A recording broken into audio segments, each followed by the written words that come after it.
Thanks for joining us for CBN NewsWatch. I'm Charlene Aaron. Today, the 2024 presidential race is already underway. As expected, former President Trump says he's running for the White House again. In order to make America great and glorious again, I am tonight announcing my candidacy for President of the United States. But he could face some difficult obstacles on the road to the Republican nomination. They're called comfort foods, but the reality is they can actually be bad for your emotional and mental health. The foods that we call comfort foods are actually discomfort for our brain. We'll look at the connection between our foods and America's rising rates of depression. And we'll look at the foods you should be eating. Plus, singer and songwriter Benjamin William Hastings has begun his solo career with a debut album. 25 tracks. Could you make a bigger debut? Yeah. We'll have our Studio 5 conversation with this award-winning artist. Those stories and more today on CBN NewsWatch. This is CBN NewsWatch. And we begin with former President Trump making it official. He's running for the White House for a third time.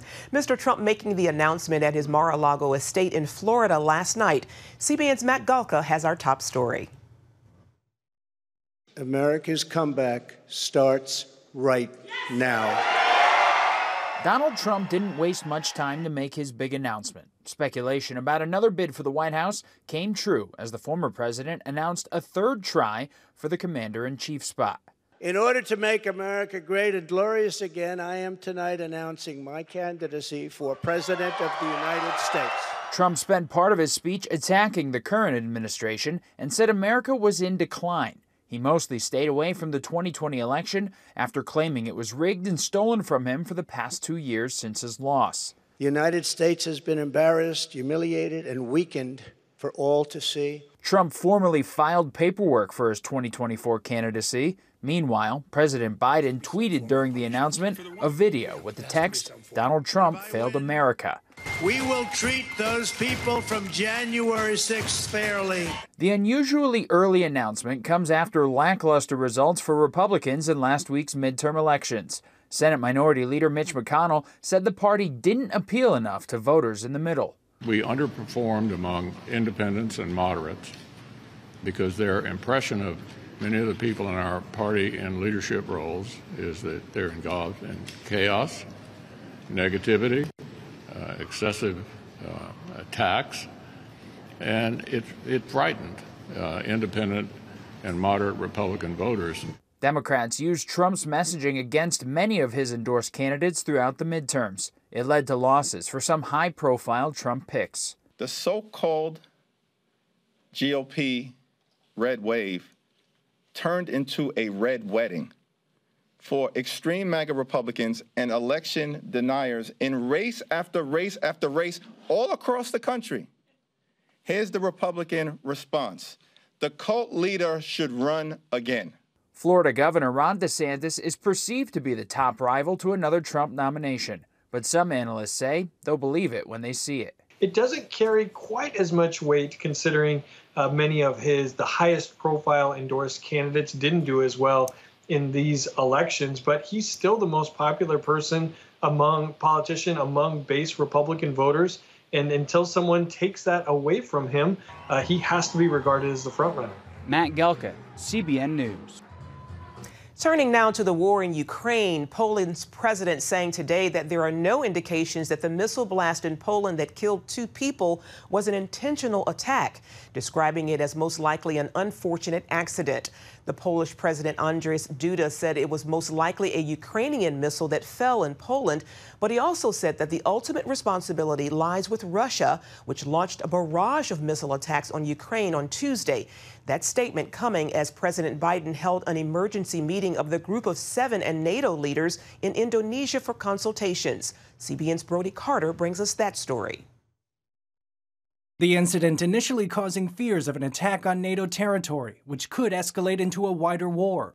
As NATO and the West investigate, President Biden suggesting the missile might not have come from Russia.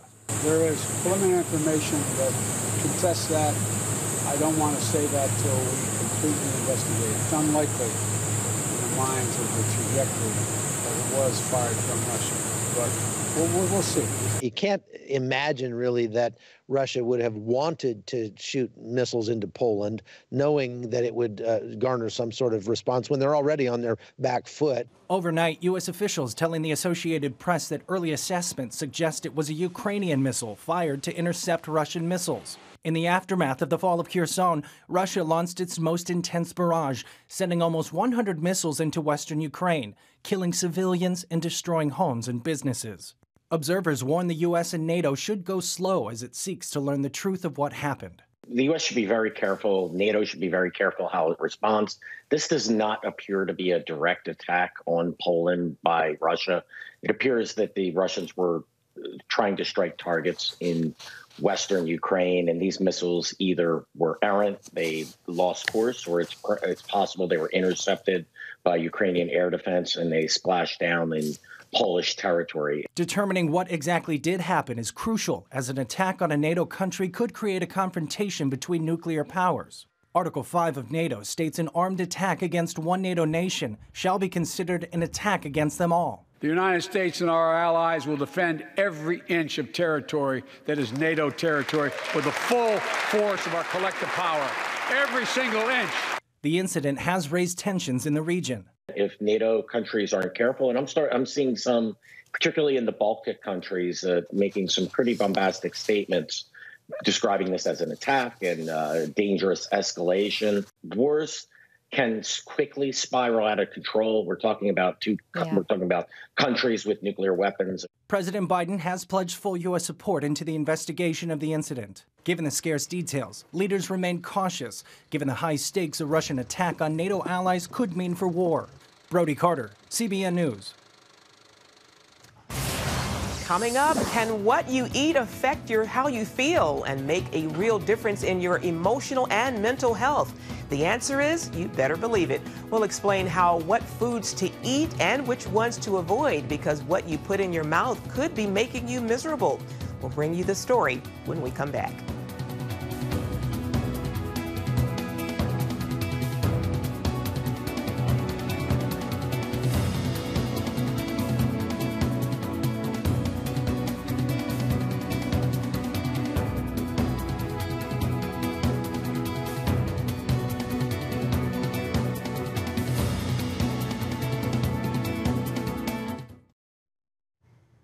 Macaroni and cheese, hot fudge sundaes, biscuits, and gravy. Oh my goodness, I love them. They're called comfort foods, but guess what? These and other foods like them are making millions of Americans feel miserable. Lori Johnson explains the connection between America's soaring rate of depression and what you put into your mouth. The number of Americans seeking help for depression and anxiety skyrocketed 93% last year compared to the year before. While some of that can be blamed on the COVID impact, research shows mental illness has steadily increased for years. 40 million Americans deal with some mental health concern. That's more than the populations of New York and Florida combined.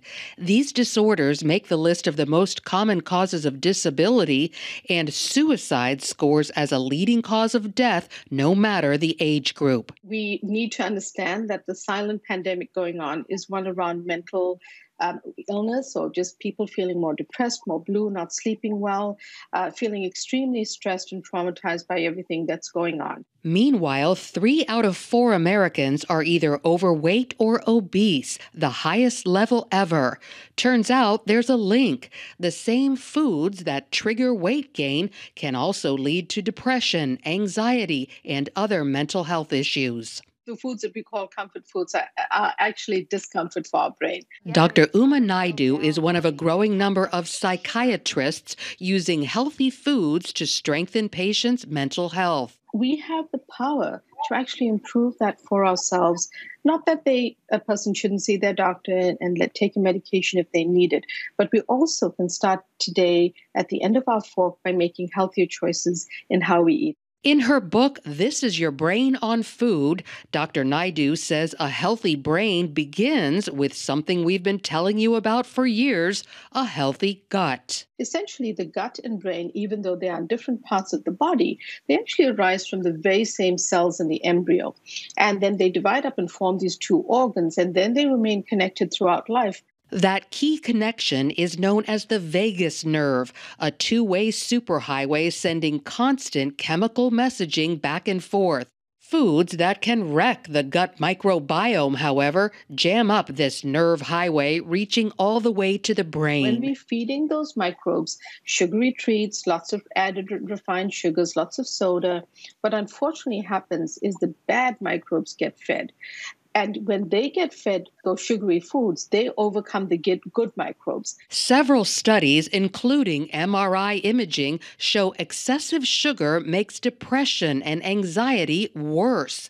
Dr. Naidu confirms what we've been reporting. Processed foods are loaded with sugar, even those that don't seem sweet and are marketed as healthy. Fortunately, things like French fries from fast food restaurants are actually made with added sugar. We don't taste that, but they're made to be hyper-palatable. So just be aware that there's hidden sugars. Also, stay away from most of the fake ones. Several of the artificial sweeteners, unfortunately, can drive anxiety, worsen depression, and disrupt those gut microbes. Dr. Naidu recommends adding colorful vegetables like leafy greens to your menu, which contain folate. Folate, when there's a low level in the brain, actually can lead to depression. Antioxidant-rich foods like blueberries. We are combating oxidative stress, which is really good and much better for our mental well-being. And healthy fats like olive oil, avocados, plus things like salmon and walnuts, which include omega-3. It doesn't exclude the use of medications when needed, but it provides individuals with an additional tool in their toolkit to really uplift their mental health. An added benefit is that a healthy diet can also increase a medication's effectiveness. So while junk food may brighten your mood in the moment, it could deepen depression and anxiety in the long run. By breaking that cycle, you might find over time that you feel so good you can say goodbye to that comfort crutch forever. Lori Johnson, CBN News. Still ahead, he's known for his work with Hillsong. Now singer and songwriter Benjamin William Hastings has begun his solo career with a debut album. We'll have our Studio 5 conversation with him right after this. Welcome back to CBN News Watch. Singer and songwriter Benjamin William Hastings is known for his work with Hillsong United. And now the award-winning songwriter is embarking on a solo music career. His debut album, full-length album, is available now, and it's described as an artistic 25-track journey of honest self-expression featuring dynamic songwriting. Here's Ephraim Graham with this week's Studio 5 feature report. Isn't it just like you? To turn it all around for good, like only you could, like only you would. You turn it all around for good. And when you do it so it's done for good, like only you could, like only you would. You turn it all around for good. You embarking upon a solo career, and releasing your first album. Oh, it's just like you. 25 tracks. I must say, when I read 25 tracks, could you make a bigger debut? Buried in a garden where you wept in blood and tears. The album I started quite a while ago. Maybe, I mean, some of the songs have been in existence in some form for about 10 years, but I really started working on the record about 3 years ago. Well, you didn't bring me this far just to bring me back. I guess I just wanted it to show all the sides of myself. And as I wrote one song, I was like, well, I can't write that and not write about this. And then I was like, I wrote this song, I was like, okay, well, if I do that, I probably should do this. And it just kept like kind of filling in that regard. But I know you're able. Like I was just having maybe you hear a lot of this is in the album, but I was wrestling with God. Won't you call me onward? Oh, won't you call me onward? And so I embarked on this album to try and flesh a lot of that out, and I guess be almost as public about it as possible. It's almost like the whole album is almost oversharing, because I was like, this is how I'm feeling, and if I can just be entirely transparent about it, maybe it's going to help someone else. And sometimes I feel like I don't. Fate's more than feeling. It's like seeing the invisible. These are the ones that I think show all these different sides of what I was feeling, and there's resolve. You know, there's hope, there's pushing towards, I guess fighting. There's a line right at the start of it that says, if faith is a fight, I'm gonna win. And I remember writing that in kind of the worst sort of place, but I was like, I'm gonna get there, I'm gonna get through this. Whatever you want, your will is worth the test. When it's The resolve isn't even necessarily, here we are, we've arrived, life's great. It's like, the resolve is, oh, this valley's not gonna kill me. Like, I'm gonna get through the other side.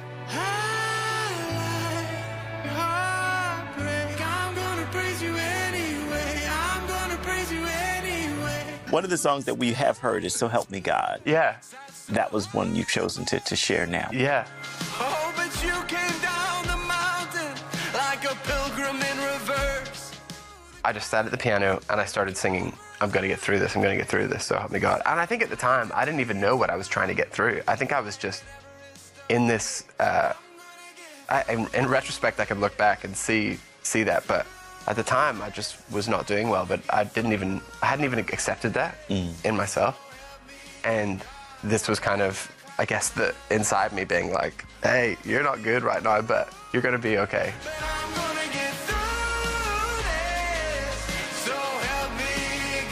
I've always been like, I'd love to write a song about God being the pilgrim in reverse. Like, so as we spend our lives pilgrimaging towards him, ascending the mountain, trying to be closer to what it is to be Christ-like, and even the metaphorical idea of getting older and ascending to heaven. Isn't it beautiful that, like, while every other god put themselves up on this high pedestal and said, I'm out of reach, you could never be like me, maybe the highest you'll ever be is to be my servant, where our God, Jesus, he came down the mountain like a pilgrim in reverse. Yeah. Met us at the bottom and then helps us walk all the way back up. Or maybe you'll move it, but either way I get through. We'll spend our lives trying to in the ascent, but we have this help the whole way. So help me, God. And Benjamin's new project is available now, and it comes on the heels of being nominated for a Dove Award for Worship Song of the Year. For more uplifting entertainment, be sure to catch Studio 5 tonight at 8:30 on the CBN News Channel or on the CBN News app. Coming up, how CBN's Superbook is helping refugees from the war in Ukraine. We'll have that story when we come back. Stay with us.